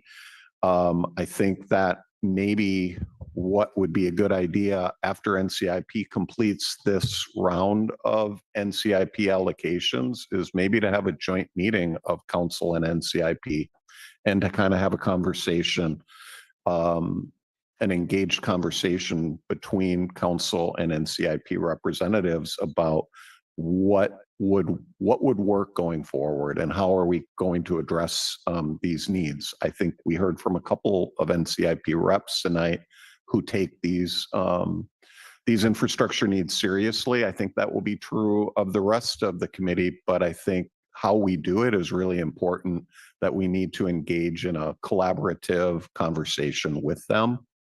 And then that leads me to, I'm not sure if it was the next slide. Could you go to the next slide? No, go back one more, maybe. No, maybe it's not. Yeah, this one. So do we want to operate, maintain the conference center?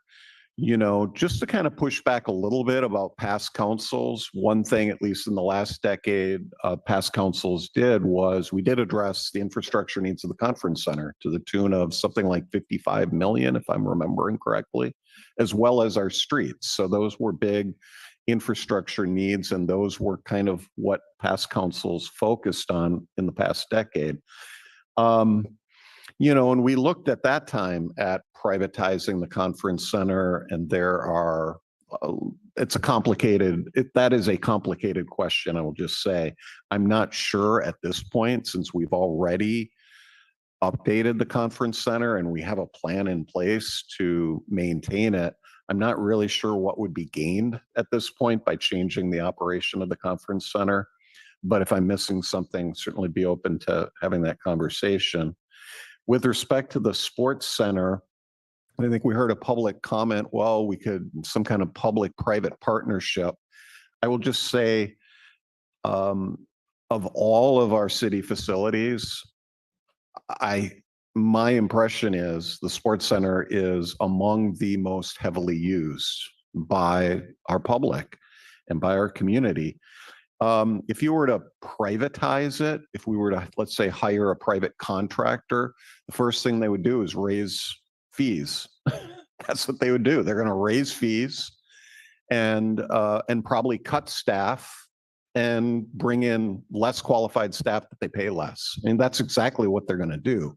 So yes, we would be sort of offsetting a facility liability, but I'm really not sure that we need another private sports center.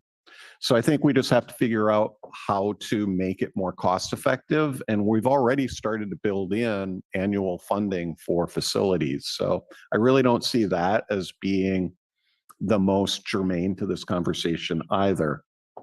As far as the library hours and days and staffing, again, a very heavily used facility. But I think that's a conversation maybe we need to have with the library. And I don't think that, again, that's more like operational costs as opposed to facility costs. So if we have it 7 days a week, 6 days a week, 5 days a week, you still need to have a functional facility. So I don't think that that question is really all that germane to the facility question. But I do think we maybe need to circle back and have another more informed conversation now that we have a better picture of all of our infrastructure needs about whether we can really afford the kind of renovation or rebuilding that we originally envisioned. It definitely needs attention, but maybe it won't be, maybe we can't afford the same amount. But I think we need to have that conversation with the Friends of the Library. So yeah, those are some of my thoughts. I think, the biggest thing is we just need to have a lot of really focused conversations with all of the facts on the table. And then at the end of that public engagement process, we had a really extended engagement process for cannabis. It was like 3 years. So we can't spend 3 years on this, but we do need to give it the same kind of attention in terms of public engagement, because we're talking about a lot of money. We're talking about facilities and services that people really care a lot about. And these are really important decisions.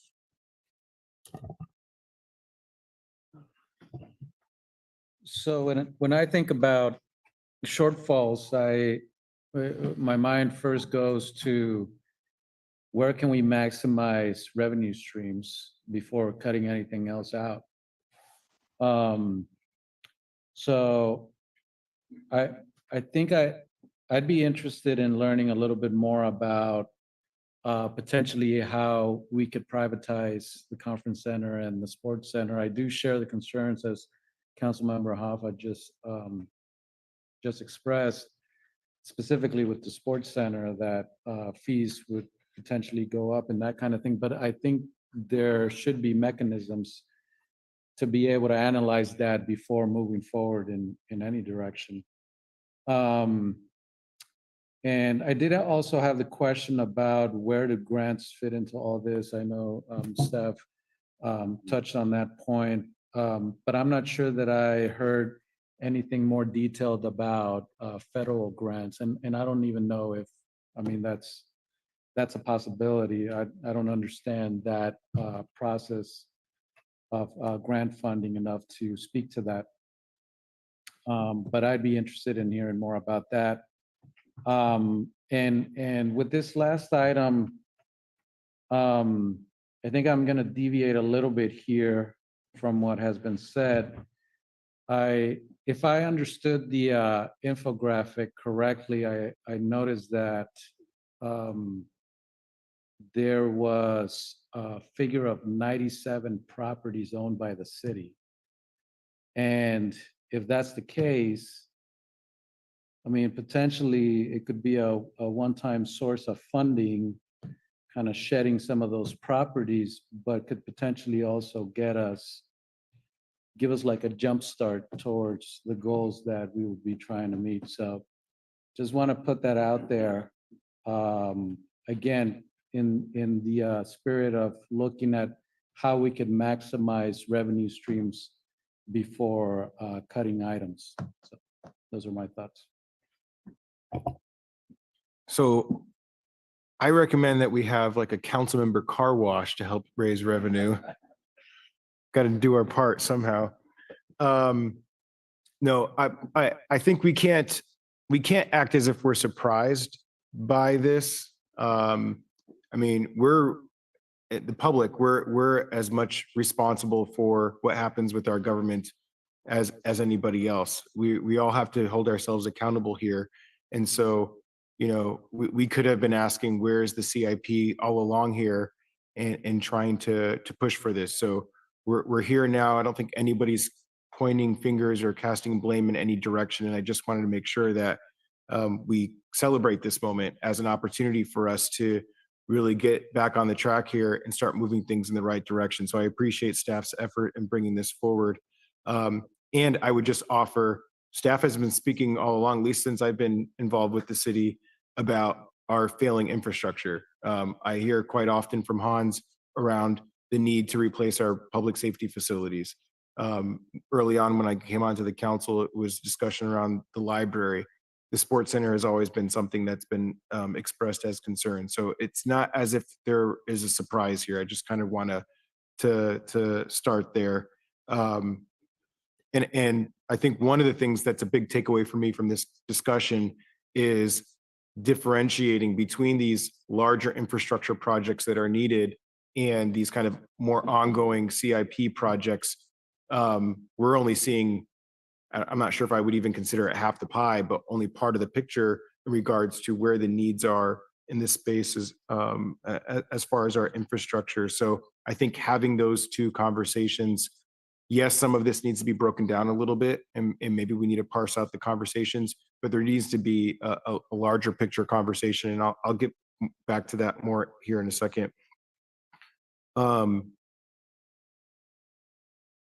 I think there needs to be some kind of focused conversation around a funding proposal. Like how are we going to make this all work? And I think it is going to include, and I appreciate Hans's slide and proposing a couple of different things for us to consider.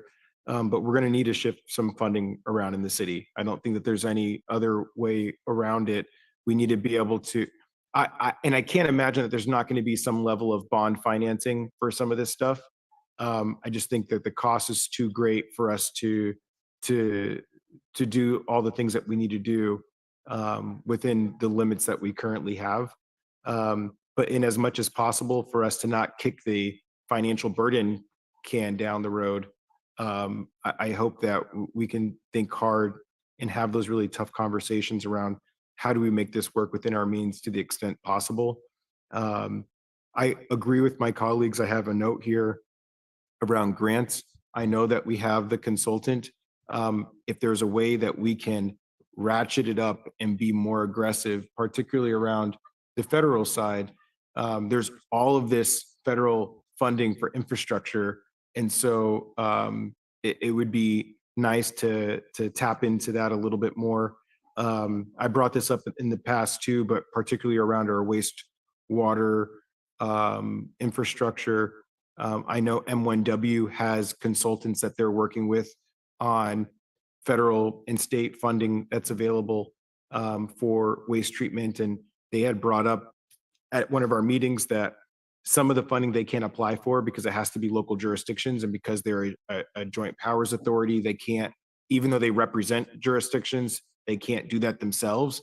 So I've encouraged them to work with the local jurisdictions on empowering them to apply for that funding. But if we can do a little bit of push on that on our end to make sure that we're reaching for all the opportunities that we can. And I think that part in particular will help the concerns that folks have around us increasing rates. So if there's an ability for us to tap into that, I think that's a good start. And where does partnerships look like from a more regional perspective? I know that gets messy, but maximizing funding when we're up against trying to figure out how we're going to make this all work is helpful.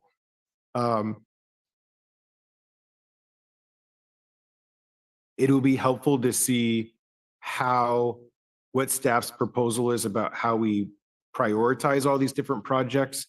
There was the one slide that was up around the pump mechanism for Lake El Estero and the flooding that, I mean, to me, that somehow elevates to the top, right? Because that's a public safety issue, transportation, our hospitality industry, which is just kind of like a vicious cycle. I can imagine that being an issue that happens. So it'd be nice to just see how do we prioritize, rack and stack these, and maybe there's some deep conversations that we have with the public on getting their insight and input into that process. I have a quick question. The Cannery Row restrooms, that was one of the items that was brought up here. I vaguely remember there was conversation around moving that to the facility next door or doing something with that space. Is the plan to just keep that restroom there? Remember, because we used to have the disposal next door in that facility, and that's Or, currently sitting vacant. so you're talking now Wharf One, not Cannery That's Row? correct. I'm sorry. Yeah. You're right. Yes, thank you for the clarification. Yes. Yes. It's Fisherman's Wharf. Yeah, so we were talking about it just recently because I know council is interested in that, and we have to do something because we have to tear down the existing restroom that is there and also use the compactor room, the former compactor room, as additional space to plan and put a new restroom there, and then have an idea of how are we using the remaining compactor room space. Yes, we put it on our radar. We have nothing else to offer to you right now, then yes, it's on our radar. And so, and this is just another example of how the timing of all the things, right? Because do we really want to invest whatever that amount is to do the work in the wharf restroom if we're going to be moving it? So it's just the timing of this is all I think helpful just to kind of talk through. I want to touch on this dynamic between regarding NCIP. This could just be in my head, but I just have this deep down feeling that the NCIP should never be more than the CIP. Like, we have professionals in that we're paying, I would offer maybe decent wages, that's taxpayer dollars, to be subject matter experts in the basic services that exist throughout the city. So our streetlights, the roads, the sidewalks, the storm drains, the wastewater, all of it. And they have, and as we're working towards, as we're developing the CIP plan, a big picture understanding of what the needs are. And my understanding of why the NCIP was created was to help offset the impact associated with the hospitality industry and the tourism industry. So we have folks that are able to maintain these pieces of infrastructure, and when one of these things fail, we feel that. And so if we can't allow our staff to be able to do the projects that have to be done that we all take for granted, and this idea that we present it to the NCIP, to me, seems an extra bureaucratic step. I mean, to me, that's waste, fraud, and abuse. I mean, we should not be moving in that direction. If city staff has a plan about how to maintain the infrastructure that we've had for time, or maybe it's even a more recent project, we need to allow that process to happen and be maintained without going through another bureaucratic step of trying to get approval. And the classic example that I think about was the whole experience with the sports center. And yes, the NCIP did come back and approve what we requested, but why did we have to even go through that process in the first place? We know that it needs to be done. So to me, we need to kind of find a way of streamlining it. And I think the idea, at least in my mind, around having a CIP budget that is at least equal to the NCIP would be ideal or appropriate. I think I saw in Hans's slide that realizing a 20% CIP is an admirable goal, and I think we should push towards that. I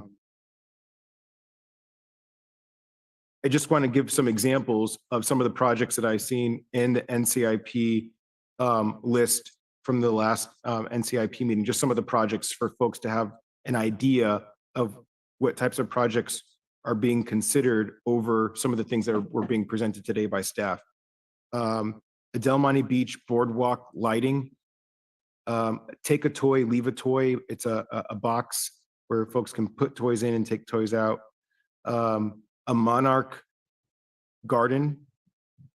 Exercise equipment at Laguna Grande. I'm not picking these because I think they're the worst projects submitted. I'm not casting an opinion other than to say that, to me, I clearly get a sense that these are examples of projects that don't rise to the level of what staff has presented us today.